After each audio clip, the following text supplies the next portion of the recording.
Gawa sa mga PUJs o PUV sa mga tricycle drivers usab sa Dakwen Sarisay ang naghinam-hinam na nga tuguta mga pamasahero nga wa nay barrier.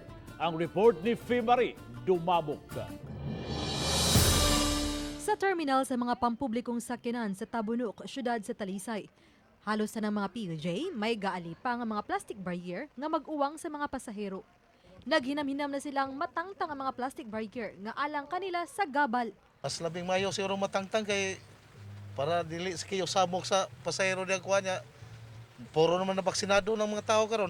Ya, mag-aga na sa Manila kano sa ila mimo, mananta na mi mananta na sa mig barrier. Di pa ka matangtang po Di pa ron ma'am kay halaw sa tamdakpan. Dako pa bilisyon na ma'am. Sa gabal ba po ng plastic barrier? Hindi man.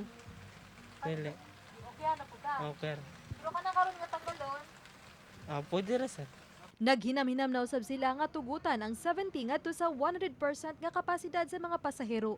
Galison lang yapon tungod na ni sitwasyon karon napay krono perting mahala. Dagko na kay kuan saka niya og muariya 35 tabos ra. Samtang alang sa mga tricycle driver nga unta mapatuman usab kini kanila. Normal Yan pareha lang ko tutulo kay kanse kay gasolina mahal kayo. Na ang kanang mga e-bike ba anam sa kuan highway ang ita sa iskina ra. Ila was lay beranan niya. Kami magparehistro sila wa. Gipaybaw ni Joy Tumulak ang hepe sa City Toda nga mga traffic enforcer nga di na manita sa mga white plastic barrier nga mga PUJ ug PUV apan padayong ipatuman ng social distancing. Pangitano sab nila og paagi ang panawagan sa mga tricycle driver nga madugangan og pasahero diha sa mga tricycle. Amo lang ning ipaabot ngadto sa City Council tungod kay doon na may existing na nga ordinance last year nga nagtugot nga tulo ka pasahero lang ang makasakay sa mga tricycle.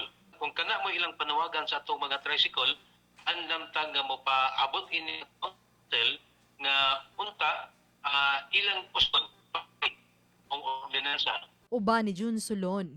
Ako si Fimari Dumabok. Balitang Bisdak.